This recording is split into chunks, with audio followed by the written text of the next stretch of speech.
I will take any opportunity to take a giant dunk on Tucker Max.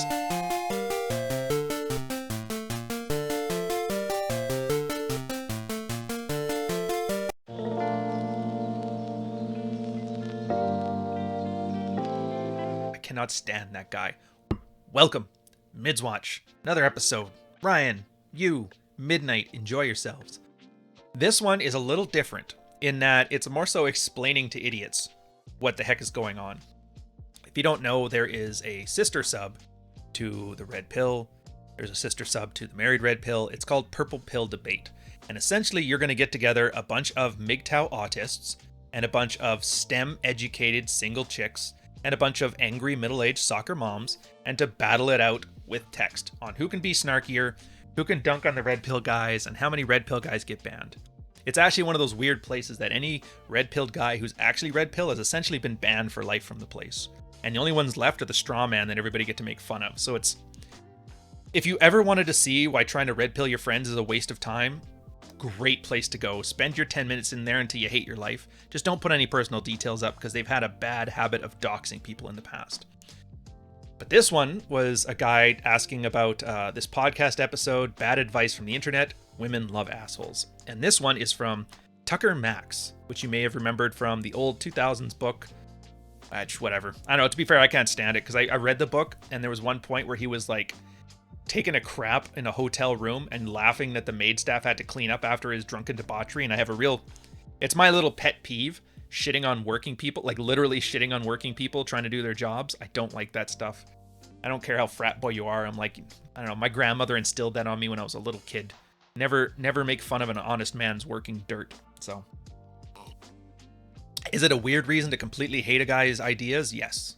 Is it mine? Yes. And luckily, assertive Bill of Rights, you don't have to care.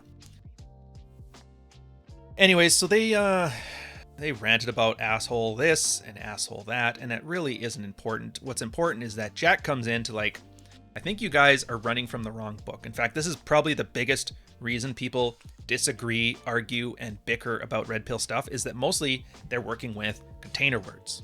And if you've never heard me talk about this before, and I don't know how you haven't, a container word is think of a box. Fill the box with your feelings, your emotions, your pet peeves, your preconceived biases, all that stuff. You tape up the box, you write a word on top. In this case, they're writing asshole. You throw it at somebody's feet and you expect them to be working with your box based on what you have in it. But they have their own box with their own things that are inside of theirs. And so you guys are essentially arguing and talking over yourself about a box that neither one of you share. And this is why descriptions and being specific about words is important. Because then you guys are at least speaking on the same level. And if there's a disagreement there, there's usually a reason. Either it's because one of you is mistaken, both of you are mistaken, and there's some greater thing inside that you need to understand, or more than likely, you just have a fundamental difference of values. In that case, it's okay, agree to disagree. At least I understand where you're coming from. I think they used to call this civil society, but that's gone now. So, just yell at the women, kick them off your podcast. Jack brings up, too many people use asshole for unintentionally inconsiderate. So I'm self-employed. I run a small consultancy, and when I engage with a client, at some point, I usually have to get in touch with some important person there. A C-level, executive, VIP, etc. So their administrative assistant sets up a call on our calendars, and 30% of the time, the call is rescheduled with some advance notice. 40% of the time, the call is rescheduled like 5 minutes before, and 20% of the time, the guy just never takes my call. 10%, this important person actually picks up his goddamn phone. Now, I'm not doing the math on this. If that comes up to like 130, I don't care. Just get the point. I could bitch and whine about how CEOs are assholes, but that doesn't help me. First off, he's not being an asshole. Unless there's some CEO cult where they all meet, watch their phone ring, and intentionally let it go to voicemail and laugh about how hilarious it is, in that case, yeah, he's being an asshole. But I'm pretty sure that's not what's happening. The CEO is arguably being inconsiderate by flaking out on the call. But even if Emily Post herself descends from the heavens and yells at him for being inconsiderate, what happens? Do I get his business? Because that's all I care about. He's running a 500-person company. I'm running a 4-person company. He's busy, and either I accept I'm not always going to be a priority to him, or I'm just not going to get his business. And even then, he's probably not going to get his business for most of the part. I've dealt with enough vendors to know that most of those guys aren't getting business because, like, I was the one who decided if they got it. I'm like, man, I'm gonna make a chart showing the pros and cons between him and 4 other vendors, and I want this guy to win, so whatever. And that's how most people do it. Hopefully, you can see the analog to dating here. If you're a high-value man, you're going to have lots of friends, hobbies, a busy professional life, etc. A girl may call you, come over and let me cook you dinner in lingerie, and you may reply, sorry, my boss gave me tickets to go to the Kings game tonight. Or you may start replying and then get busy with something else because your friend sent you a hilarious video and you forget to reply at all. And the girl whines to her little beta orbiter, I offered to cook him dinner while wearing lingerie and he just ignored me. And the orbiter says, Christ, what an asshole. I would never do that to you. Sneaky fucker game. Isn't it amazing? Jeez. Anyways, well, yeah, a guy who's not the CEO of 500 people wouldn't flake on a scheduled phone call with me. But this guy does because he's the CEO of 500 people. That's just how it works. And if I'm totally honest, I'm the same way with our smaller clients. I got a call from one of our smallest clients an hour ago, but I felt like making an early weekend. So I let it go to voicemail and I made a note to call him back on Monday. Will he be upset that he couldn't get in touch with me this afternoon? I doubt it. But even in a worst case scenario where he pulled all his business, I'm not going to get particularly torn up about it. You see how he's talking about abundance there? So I've always felt this whole women love assholes thing is completely backwards. There's no causality here. It's just that in-demand guys are going to have priorities, and they cannot always be 100% considerate to every girl who likes them. And this will manifest in things like blowing off, offers to cook dinner, and have sex. The girl doesn't get attracted to him because he blows her off.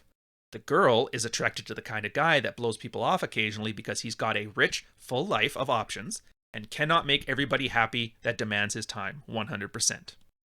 By the way, this works both ways. If you're a guy and you've ever dated a girl who's played calendar Tetris with you, you know what I mean. You ask her out to dinner, she says, sure, well, I'm out of town for a bachelorette party this weekend and I have some huge deadline at work, but then my friend Steve's coming into town and then I have some other plans, but how's about 2 Thursdays from now? 6-pack abs, 6 feet tall, and 6 figures income, or they will never get a date.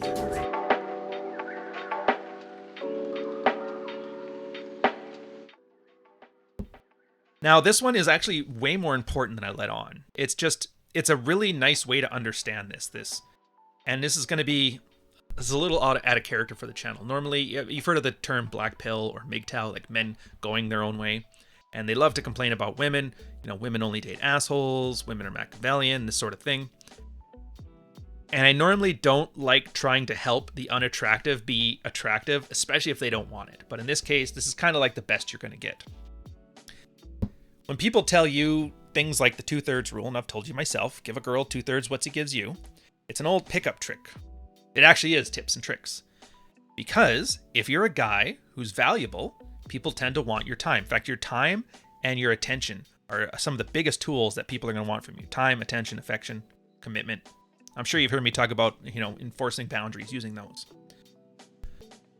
So people who have dated people, a lot of people, understand that as the guys they tended to find the most attractive, or the girls you tended to find most attractive, tend to be the hardest ones to get the attention from. And so they just made the secondary assumption that if this person is hard to get a hold of, then chances are they're attractive, because our brains are lazy. So we just look for correlations and we're like, good enough. So from a pickup perspective, you actually could go and act busier than you really are. And then it made you more attractive in the person's eyes. Now, the thing that makes red pill different from pickup is that pickup was just like 2/3 rule, and it's good for training wheels. Practice being busy, practice being unavailable, so that way you can act more like an unattractive or attractive people do. Then you get into red pill where they're like, okay, so why aren't you that busy? If high value people or attractive people or alpha, whatever you want to call it, people are that busy, what is it they're doing that you're not? Well, career-wise, they're making moves. Maybe they got a side hustle. Maybe they're dating multiple people. In fact, more often than not, for at least single guys, not trying to date at least 2 people at the same time is a big reason why they're too available. And that comes across as clingy and needy. And it's just this, if a girl only dated guys that have busy schedules because they're higher value and something that they want to be attached to, then the opposite of that ends up being unattractive. And you see this way that we kind of train ourselves through repetition to understand these things. So yeah, be busy, have something to do, and if you don't, fake it until you make it. And at the same time, don't take it personally when girls flake on you. Yeah, we're perfectly willing to accept that girls have hundreds of options more than guys when it comes to the sexual marketplace. Sure. Oh yeah, they can date all the time. They can just pick up the phone. They got swipe a dick and Tinder. Sure. But then why do you act surprised when, oh my God, she flaked on me because I'm not the best thing in her life right now? If anything, that's an awesome feedback mechanism. Like if you're constantly getting flaked on, that means whatever it is you're offering or whatever it is you presented or how you presented it is not as valuable as whatever else is on there. And if you end up because you're losing because of some Sex in the City marathon or Love is Blind or whatever, then that just shows you what you're offering isn't even any better than a Netflix special. So that's kind of, but that's a hit to the ego. It's hard for guys to accept that. So you'd rather just like, oh, she's just a lesbian, or these 304s? These 304s just ain't loyal. And it's like, no, dude, it's just, you have nothing to offer. So get on that. And this is why I cannot stand, and I'll end on this point. This is why I can't stand those guys that talk about, ignore women, chase resources, or whatever nonsense they talk about now. It's like, well, part of being human is enjoying the human condition. And part of the human condition is that men and women like to bump uglies. Just accept it for what it is. People like having sex, girls like having validation, guys like intimacy. Everybody's like these things. And because of the way they've worked over the years, it ends up being a decently good feedback mechanism onto whether your life is going in a good direction or a bad direction.